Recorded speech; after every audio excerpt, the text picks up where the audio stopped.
Guys, I am so excited to be a part of the Engaged event from afar. My name is Angie May.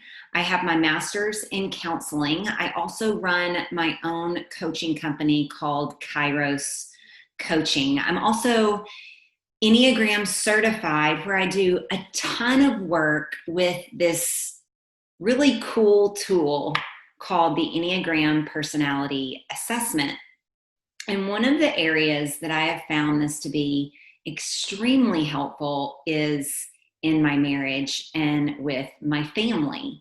And so I want to talk to you today about how you can use this tool in your marriage and in your family as you think about kids one day and how different they are.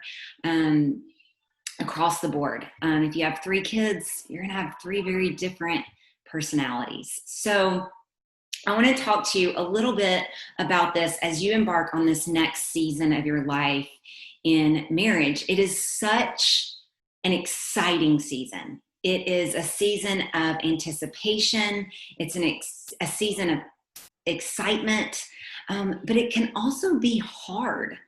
And the reason it can be hard is because we're 2 very different people trying to do life together. We're 2 imperfect people trying to bring this perfect life together. And I think the first thing we need to realize is it's not gonna be perfect. You're not gonna do everything perfect. You're not going to say everything perfect. You're not gonna do everything perfect. But the thing is in those first parts of your marriage, you're going to try and you're going to adapt to this or this. And I want to encourage you to understand the very core of who you were created to be, and for each of you to know who you were created to be, and the core and the essence and the fiber of your personality, how God created you. Psalm 139 says, I wove you together in your mother's womb. And I love that picture of being woven together, because something that is woven, there's not 2 that are alike. And so I want you to understand something going into marriage. Something that we need to realize is, especially if you've been a part of the church for a really long time, like I had been, and my husband had been, is we had been told really our whole life that there's male and there's female, and all males are this way and all females are this way. Newsflash, it's more complicated than that. We are more complicated than that. So I want you to go into your marriage understanding that little piece of information. If you will realize that from the get-go, and you won't just look at your husband as the male that maybe the church or your small group or a book has said that he is, and he's put him in a box, or vice versa, your future wife is a female and fits all the boxes that she's supposedly been put in. You will realize that she or he is so much more complex than that.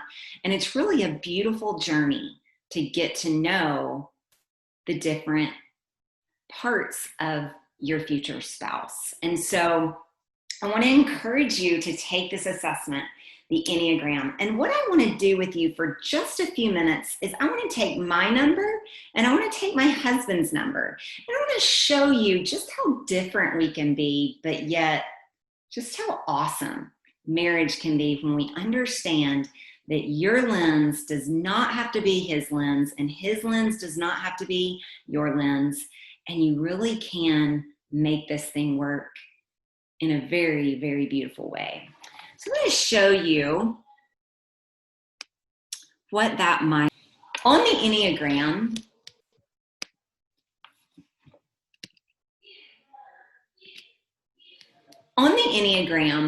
I am a 4. My husband is a 7.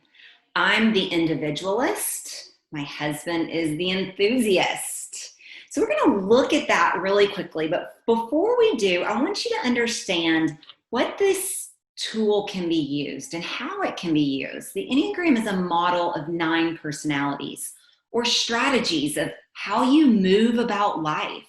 You're going to move about life differently than your spouse in some areas. Some things you're going to see eye to eye on out of the gate, and you're gonna come in line and mesh really, really well. And then there's going to be other spots in your marriage that not so much. Your strategy is going to be a little bit different. And so I want you to see and understand that that's okay. Ian Cron says it this way, and it's very insightful when you think of it in these terms, that there are 9 valid personality types or perspectives or lenses. And if you refuse to see the other 8, then you're at a drastic disadvantage. And I would say that if you refuse to see that your lens may be different than your spouse, and you refuse to step outside of your lens, especially in conflict, you're going to run into some problems. You're going to run into some bumps in the road. And so it's not that you're not going to run into the bumps. It's how are you going to be able to kind of put the brakes on, step outside of your lens, and realize there might be a different perspective. It's not right. It's not wrong. It's just different. I love this. It says the purpose of the Enneagram is to show us how we can release the paralyzing arthritic grip we've kept on old defeating ways of living, so we can open ourselves to experiencing more interior freedom to become our best self. Listen, when you're willing to become your best self, then that is where you need to start. We all need to start with ourself. But what happens in marriage is we see the little things that we want our spouse to change, and we start to pick at that, and we stop looking at ourselves. And so I want to show you, there's lots of benefits to the Enneagram. We can use this in so many areas. The one that we really want to camp on here is marriage, because that's where you guys are headed. And like I said, there's 9 perspectives, and just think about that in the idea of lenses or colors. There's also healthy, average, and unhealthy in each personality. So why is this important? It's important for self-awareness. It's important for you to realize that if you are camping in that average to unhealthy, it might impact your marriage. So what does it look like for you to be average or unhealthy? And how do we recognize those spaces and do something about it? So I'm not going to go over all of these, but I want you to see some of the things that a 4 is at their best and at their worst. I'm the individualist. I want to feel like my thoughts and my emotions matter. I'm very emotional. Well, my focus of attention is always the new and the different, and I'm always kind of thinking about what's missing. Every number has a core fear and a core desire. As you can see, the 4 is being inadequate. The 4 is being inadequate, and the desire is to find themselves and their unique significance. Then there's ways that you can learn to get along with your spouse, depending on their number. These are some of the 4s. They want plenty of compliments. They want to be respected for their unique abilities. They don't want to be told they're too sensitive. That's really important for a 4. It's also important to understand where your number goes in stress and growth. It's important for you to understand where your spouse goes or how they express themselves when they are stressed. So knowing this is really important. The 7, the entertaining optimist, that is my husband. So let's look at just how different he is than I am. He is fun-loving and spontaneous. He wants the next adventure. He doesn't want to think about anything unpleasant. He just wants to stay in the fun. That's really important to realize when you're talking about doing life with a 4 who's very emotional and feels all the things.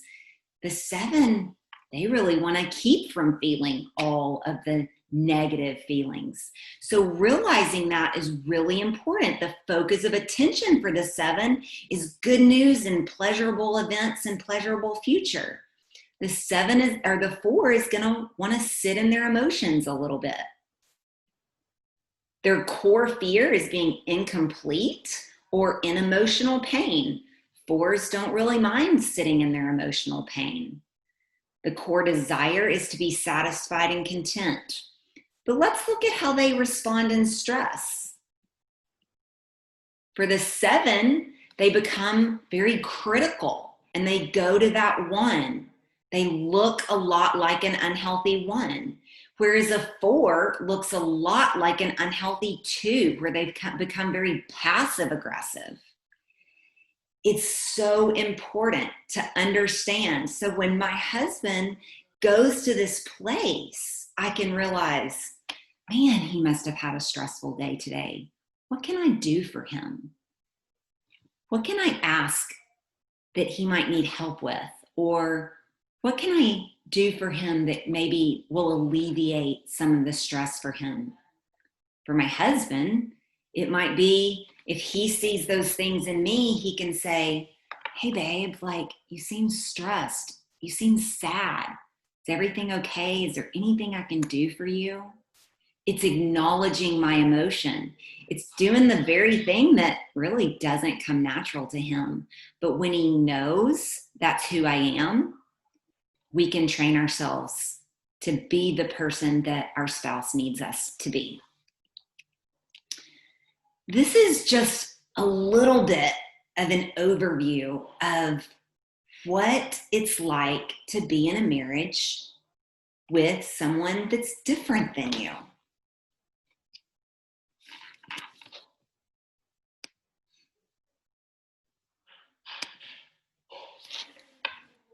This is just a little snippet of what it's like to be in a marriage with someone who's different than you. It's not just about male and female.